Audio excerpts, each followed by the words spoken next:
ఏపీలో మహిళల రక్షణకు భద్రతా చట్టాలు చేశామన్నారు సీఎం చంద్రబాబు నాయుడు. నేరం చేయాలంటేనే భయపడేలా లా అండ్ ఆర్డర్ తీసుకొస్తామని స్పష్టం చేశారు. రాయలసీమ అభివృద్ధికి ఏపీ ప్రభుత్వం కట్టుబడి ఉందన్నారు. కర్నూలులోనే హైకోర్టు బెంచ్ ఏర్పాటవుతుందని చెప్పారు.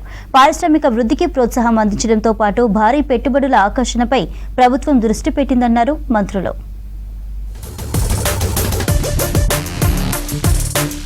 భవిష్యత్తులో ఎవరైనా ఆడబిడ్డల జోలికొస్తే ఏం చేయాలో చేసి చూపిస్తామన్నారు ఏపీ సీఎం చంద్రబాబు. దేశమంతా అధ్యయనం చేసి మహిళల భద్రతకు చట్టాలు చేశామన్నారు. నేరస్తుల గుండెల్లో రైలు పరిగెత్తేలా లా అండ్ ఆర్డర్ ఉంటుందని స్పష్టం చేశారు. కర్నూలులోనే ఏపీ హైకోర్టు బెంచ్ ఏర్పాటవుతుందని చెప్పారు సీఎం చంద్రబాబు. అడుగు ముందుకేస్తూ ఈ రోజు హైకోర్టు బెంచ్ ని కర్నూలులో పెట్టడానికి ఈ హౌస్ తీర్మానం చేస్తున్నామని కూడా నేను టీడీపీ అధికారంలో ఉన్నప్పుడు మాత్రమే రాయలసీమ అభివృద్ధి చెందిందన్నారు మంత్రి నారా లోకేష్. కర్నూలులో హైకోర్టు ఏర్పాటు చేస్తామని ఎన్నికల ముందే హామీ ఇచ్చామన్నారు. సాగునీటితో పాటు ఇతర ప్రాజెక్టులన్నీ టీడీపీ ప్రభుత్వ హయాంలోనే వచ్చాయని చెప్పారు. పెట్టుబడి కానీ ఉద్యోగాలు కానీ ఒక్క కేబినెట్ మీటింగ్ లో మన ప్రభుత్వం క్లియర్ చేసింది అధ్యక్ష. కేవలం 5 నెలలు అయింది మన ప్రభుత్వం ఏర్పడి. ఏపీ విశాఖ తీరంలో వాయు కాలుష్య స్థాయి 7 రెట్లు పెరిగిందన్నారు డిప్యూటీ సీఎం పవన్ కళ్యాణ్. విశాఖ వాయు కాలుష్యంపై మండలిలో ప్రశ్నోత్తరాలు నిర్వహించారు.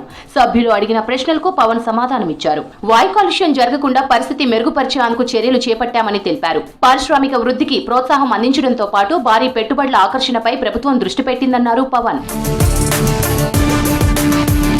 గత వైసీపీ ప్రభుత్వం గంజాయి, బ్లేడ్ బ్యాచ్ ఆగడాలపై ఎలాంటి చర్యలు తీసుకోలేదని విమర్శించారు హోంమంత్రి అనిత.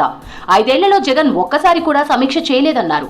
దీంతో దుండగులు రెచ్చిపోయారని ఆగ్రహం వ్యక్తం చేశారు. గంజాయి, బ్లేడ్ బ్యాచ్ ఆగడాలకు చెక్ పెట్టేలా చర్యలు చేపట్టామన్నారు. లాస్ట్ 5 సంవత్సరాల్లో అతను ఒక క్రిమినల్ గా ఉండటమే కాకుండా ఒక క్రిమినల్స్ ని ఎంపవర్ చేసే పరిస్థితి లాస్ట్ 5 సంవత్సరాల్లో కనిపించింది అధ్యక్ష. అతని ధనాపేక్షను దృష్టిలో పెట్టుకుని ఓవరాల్ గా క్రైమ్ ని విపరీతంగా పెంచే పరిస్థితి కూడా మనందరం కూడా చూసాం అధ్యక్ష.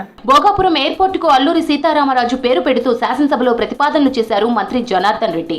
ఈ ప్రతిపాదనలపై ముఖ్యమంత్రి చంద్రబాబు ప్రకటన చేశారు. మన్యం వీరుడిని స్మరించుకోవడం ఎంతో అవసరమన్నారు. విప్లవ వీరుడి విగ్రహం పార్లమెంట్లో కూడా ఉండాలని, అవసరమైతే కేంద్రానికి ప్రతిపాదనలు పంపుతామన్నారు. ఏపీ సీఎం చంద్రబాబు ఆదేశాలతో తిరుమలలో మాస్టర్ ప్లాన్ వేగవంతం చేస్తామన్నారు టీటీడీ ఈవో శ్యామలరావు. వచ్చే 25 ఏళ్లకు సరిపడేలా విజన్ డాక్యుమెంట్ తయారు చేస్తున్నామన్నారు. తిరుమల పవిత్రతను ప్రతిబింబించేలా అధునాతన ఆర్కిటెక్చర్ తో రూపొందిస్తామన్నారు.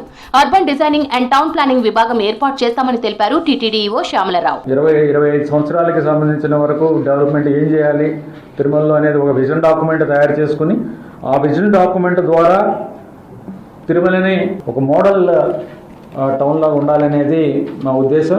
ఏపీలో ఎన్టీపీసీ భారీ పెట్టుబడులు పెట్టేందుకు రాష్ట్ర ప్రభుత్వం ఒప్పందం చేసుకుంది. రాష్ట్ర ప్రభుత్వం భాగస్వామ్యంతో పునరుత్పాదక రంగంలో ప్రాజెక్టులు చేపట్టేందుకు సిద్ధమైంది. 1,87,000 కోట్ల పెట్టుబడి పెట్టేందుకు రాష్ట్ర ప్రభుత్వంతో ఒప్పందం చేసుకుంది.